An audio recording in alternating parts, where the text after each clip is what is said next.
मुहर्रम के बाद Iran Israel के बीच फिर जंग शुरू हो सकती है। इसके संकेत मिलने लगे हैं।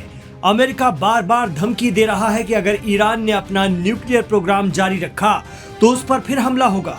ईरान इसराइल के बीच 12 दिन तक चले संघर्ष के बाद 24 जून को अमेरिका और कतर की मध्यस्थता में सीजफायर हो गया था, लेकिन दोनों देशों के बीच तनाव अभी भी बना हुआ है और जंग किसी भी वक्त फिर शुरू हो सकती है। इस बात के संकेत दोनों ही तरफ से मिल रहे हैं। दोनों ही फिर से हमले करने की तैयारी कर रहे हैं। वहीं अमेरिका भी बार बार चेतावनी दे रहा है कि अगर ईरान अपना परमाणु प्रोग्राम जारी रखता है तो उस पर हमला किया जा सकता है।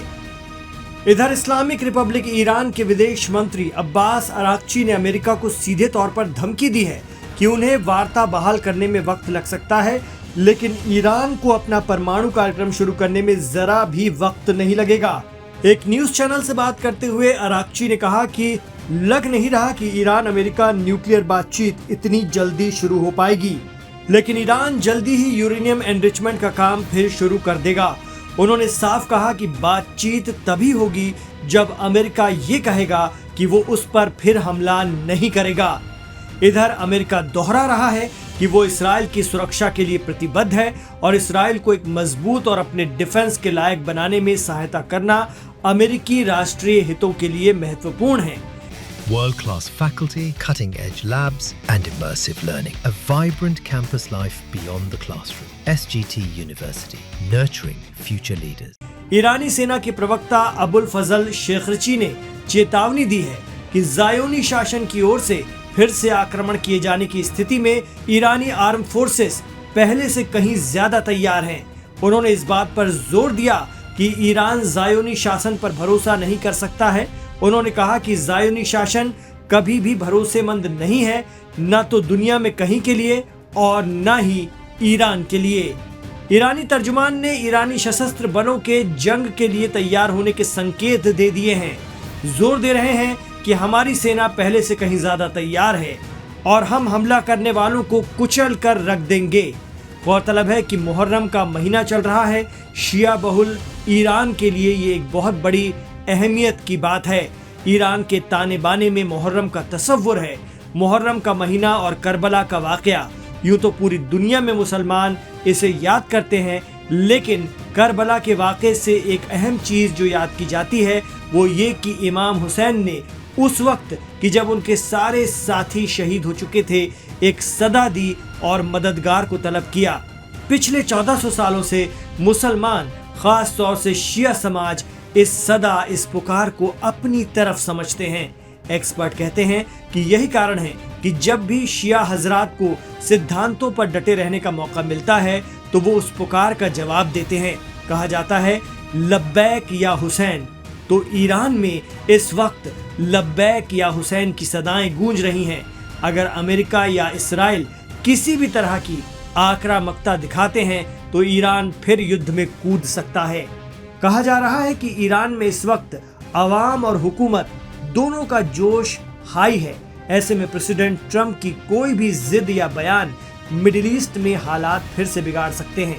इस वक्त इसराइल की राजधानी तेल अवीव की इमारतों में पोस्टर लगे हैं जिनमें ईरान को छोड़कर खित्ते के सारे मुल्क अब्राहम अकॉर्ड से जुड़े दिखाए जा रहे हैं। अब्राहम समझौता यानी इसराइल के साथ खड़े होना। एक्सपर्ट कहते हैं कि इसके जरिए ये पैगाम देने या मानसिकता बनाने की कोशिश है कि इसराइल के साथ पूरा अरब वर्ल्ड है जबकि ईरान अकेला है। ईरान मामलों के जानकार शौकत भारती कहते हैं कि अरब देश हो या मुस्लिम वर्ल्ड, गजा और फिलिस्तीन के मुद्दे पर आवाम की राय एक है और वो इसराइल की आक्रामकता का विरोध करते हैं, लेकिन उनकी हुकूमतें इसके बरखिलाफ अपनी सियासी मजबूरियों के चलते अमेरिका के खेमे में खड़ी नजर आ रही हैं। हालांकि ईरान को इससे कोई फर्क नहीं पड़ रहा है। उनका कहना है कि इमाम हुसैन भी अपने सिद्धांतों के साथ अकेले ही चले थे। लोग जुड़ते गए, कुछ लोग पहले भी साथ नहीं थे और अब भी साथ नहीं हैं।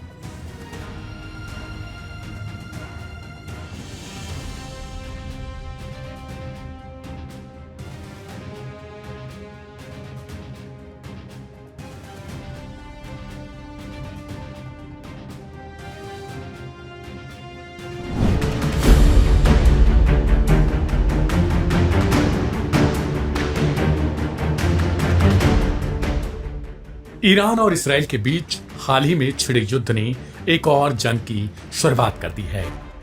यह है आर्थिक संकट की जंग। मिसाइलों और बमों की गूंज भले ही कुछ समय के लिए थम गई हो, लेकिन उनका असर अब इसराइल की अर्थव्यवस्था पर गहराई से दिखने लगा है।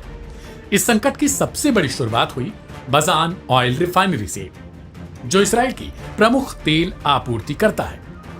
ईरानी मिसाइलों की सीधी चपेट में आई यह रिफाइनरी डीजल और केरोसिन का सबसे बड़ा उत्पादन केंद्र मानी जाती है। सुरक्षा एजेंसियों के अनुसार इसमें इतना गहरा नुकसान हुआ है कि इसे पूरी तरीके से चालू करने में कई महीने लग सकते हैं। तेल संकट का असर सीधे परिवहन, निर्माण, ऊर्जा और घरेलू आपूर्ति पर पड़ रहा है। डीजल की कमी से सार्वजनिक परिवहन बाधित हो रहा है, जबकि केरोसिन की अनुपलब्धता से ग्रामीण और पिछड़े इलाकों में घरेलू ऊर्जा संकट शुरू हो चुकी है। इसराइल की जनता में खौफ। दूसरी तरफ हाइफा पोर्ट, इसराइल का सबसे महत्वपूर्ण बंदरगाह, जो देश के तकरीबन 75% खाद्य आयात को संभालता है, युद्ध के प्रभाव से आंशिक रूप से यह जर्जर हो चुका है। विशेषज्ञों का मानना है कि यदि यह बंदरगाह लंबे समय तक बाधित रहा तो इसराइल में खाद्य संकट जो है वो गहरा सकता है। इन सबके बीच सबसे गंभीर बात यह है कि अमेरिका और ईरान के बीच तनाव लगातार बढ़ रहा है। अमेरिका द्वारा ईरान पर प्रतिबंधों को और सख्त करने और इसराइल को सैन्य समर्थन देने के संकेतों ने माहौल और तनावपूर्ण बना दिया है। Aim right, achieve big. At KR Mangalam University, we provide you the platform to turn your dreams into reality. At KR Mangalam University. अब इसराइल में यह डर गहराता जा रहा है कि यदि एक और युद्ध की शुरुआत हुई तो देश कमजोर हो चुकी अर्थव्यवस्था पूरी तरीके से बिखर सकती है। कर्ज और निवेश पर भी खतरा। इस युद्ध का असर केवल तेल और खाद्य पर नहीं, बल्कि विदेशी निवेश और क्रेडिट रेटिंग पर भी पड़ने लगा है। अंतर्राष्ट्रीय वित्तीय एजेंसियों ने इसराइल की स्थिति को हाई रिस्क श्रेणी में डालना शुरू कर दिया। बॉन्ड बाजार में गिरावट है और मुद्रा विनिमय दरों में उतार चढ़ाव देश को आर्थिक अस्थिरता की ओर धकेल रहे हैं। आर्थिक विशेषज्ञों की राय। इस्राएली अर्थशास्त्रियों का मानना है कि अगर सरकार ने जल्दी वैकल्पिक आपूर्ति स्रोत नहीं अपनाए और खोजे और सार्वजनिक वितरण तंत्र को मजबूत नहीं किया तो देश को भोजन, ईंधन और रोजमर्रा की जरूरतों के लिए बाहरी मदद पर निर्भर रहना पड़ेगा। और अगर बाहरी मदद पर निर्भर इस्राइल हुआ तो उसके लिए बहुत ज्यादा मुश्किलें खड़ी हो सकती हैं। रिपोर्ट से तो एक बात साफ हो जाती है कि ईरान ने भीतरघाती तौर पर इस्राइल को बहुत ज्यादा नुकसान पहुंचाया है। इस रिपोर्ट पर आप क्या सोचते हैं उसे कमेंट में जरूर लिखिएगा।